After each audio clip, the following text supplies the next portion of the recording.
What's up guys, we're in the lab today and we're going to be installing a JL harness bar. Yes, I said that correct. A JL, not a JLU, a JL harness bar from D.Till Fab. Stay tuned.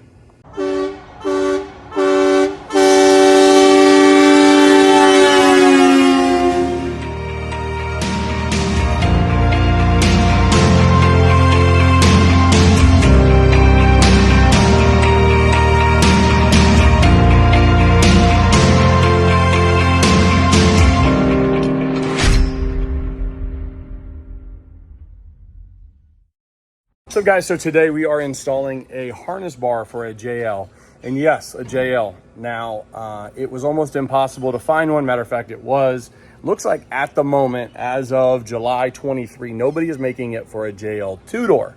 Some of you may have heard of D.Till Fabworks. He's big in the WJ, the Grand Cherokee type stuff. He's got his own line of bumpers, front and rear. Some other stuff. He's got a beast of a rig himself, but he's actually local to us here in Tampa.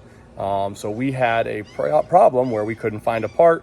We're able to reach out with the customer and Daniel and come up with an actual roll bar. So we're here today to show you guys his product and how it's working. So this kit here is pretty simple, guys. It is your harness bar, which we're going to unwrap here because it went to powder coat. And then it's just two brackets that you're actually going to attach to the factory roll setup in order to install. It's really neat the way he made this. You can see there's the cutout here. So that's how you're gonna line these guys up. And then you've got a set of bolts. So evenly put this on here, you'll be able to drill out the bolts. Now this is gonna be the toughest part of this install.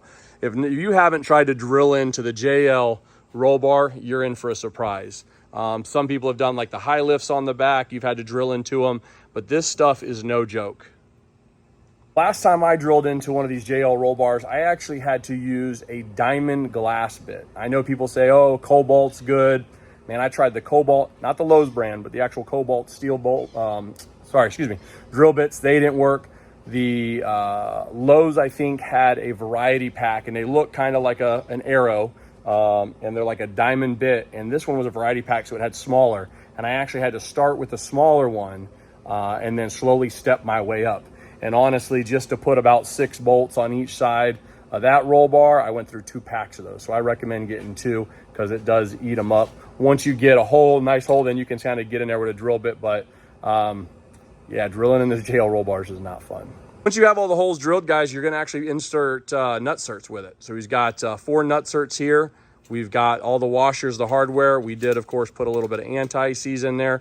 We left everything loose for now. We're going to go ahead and unroll the bar here from powder coat, and then we'll show you how it goes here. Now, the nice thing here with this roll bar is it actually is adjustable. You can see it only uses 4 of the bolts. So you can go up, you can go down. We've temporarily got it mocked in here. We wanted to just see it, put it together. We're actually getting ready to remove these and put some PRP seats in with some moto-built brackets. So, but D.Till Fabworks, guys, this is the first one. This is the prototype. We've got it all loose. Again, we'll probably just take the bar out while we do the seats for some room. But that is it, guys, for the JL, not the JLU, just the 2-door JL. Actually can now get a harness bar for your Jeep.